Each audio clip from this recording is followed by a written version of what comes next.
TET अनिवार्यता के मुद्दे पर सुप्रीम कोर्ट में ओपन हियरिंग की सुनवाई पूरी हो चुकी है। आपको बता दें कि तमाम सरकारी शिक्षकों की ओर से इस बात की दलील दी जा रही थी कि सरकारी शिक्षकों के पक्ष को सुने बिना ही टेट अनिवार्यता के मुद्दे पर सुप्रीम कोर्ट ने अपना फैसला सुना दिया था। इसी के आधार पर जस्टिस दीपांकर दत्ता की बेंच ने 13 मई 2026 को सरकारी शिक्षकों को ओपन हियरिंग का मौका दिया था, जिसमें तमाम देश भर के सरकारी शिक्षकों की यूनियनों के अलावा तमाम राज्यों की ओर से अधिवक्ता पेश हुए और उन तमाम अधिवक्ताओं ने सरकारी शिक्षकों के पक्ष को बड़े ही मजबूती के साथ रखा और साथ ही इस बात को सुप्रीम कोर्ट और जस्टिस दीपांकर दत्ता की बेंच को बताया कि जब सरकारी शिक्षकों की इनको भर्ती हुई थी उस समय टेट अनिवार्यता बाध्य नहीं की गई थी, जिसके नाते से उस समय की योग्यता के आधार पर इन शिक्षकों की भर्ती हुई थी। अब इसके बाद से टेट अनिवार्यता को लागू करना सरकारी शिक्षकों के साथ अन्याय होगा। इसी को आधार पर बनाते हुए सरकारी शिक्षकों के पक्ष को रखते हुए तमाम अधिवक्ताओं ने अपनी दलील दी है। देश भर के तमाम शिक्षक यूनियनों और तमाम इसी के साथ जो राज्यों की ओर से दलील दी गई थी उसको सुनने के बाद जस्टिस दीपांकर दत्ता ने फिलहाल इस पूरे मामले पर अपना फैसला सुरक्षित रख लिया है।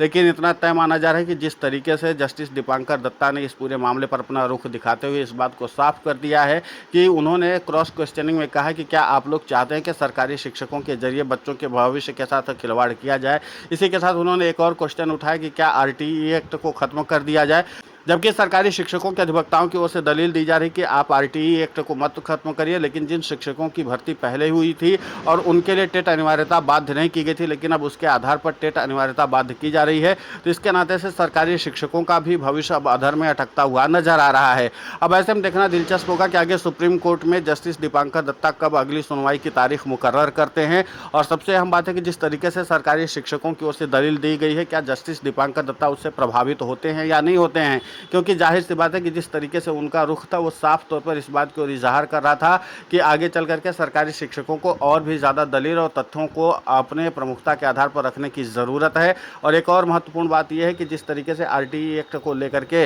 ज़्यादा संवेदनशीलता दिखा रहे हैं जस्टिस दीपांकर दत्ता, ऐसे में सरकारी शिक्षकों को आगे अपने पक्ष को रखने के लिए एक और व्यापक तैयारी करने की ज़रूरत है। आपको बता दें कि आरटीई एक्ट को लेकर के ही जस्टिस दीपांकर दत्ता ने कई बार अपनी कंसर्न को आगे रखा था और इस पूरी बहस के दौरान उन्होंने अपनी बहस को सीधे तौर पर आरटीई एक्ट के आसपास ही रखा और जिसके नाते से तमाम जो सीनियर काउंसिल पेश हुए थे, आज देश के जाने माने वकील जो थे, उन्होंने साफ तौर पर जस्टिस दीपांकर दत्ता को इस बात को समझाने की कोशिश की है कि जिस तरीके से सरकारी शिक्षकों को उस समय की योग्यता के आधार पर आज के तरह अपग्रेड करने का प्रयास किया जा रहा है, उसमें इनको ट्रेनिंग इत्यादि वगैरह दी जा सकती है, इनमें और कुछ सुधार करवाया जा सकता है, इनको तकनीकी तौर पर और मजबूत किया जा सकता है। लेकिन आरटीई एक्ट के जरिए ही अगर आप ये चाहते हैं कि इनके भविष्य को सीधे तौर पर अधर में लटका दिया जाए और इनको पदोन्नति से रोक दिया जाए, इनके तमाम अधिकारों से रोक दिया जाए, तो ये अन्यायपूर्ण होगा। अब ऐसे में देखना दिलचस्प होगा कि जिस तरीके से तमाम सीनियर काउंसिल ने दलील दी है और तमाम तरह की बातों को प्रमुखता के आधार पर रखा है,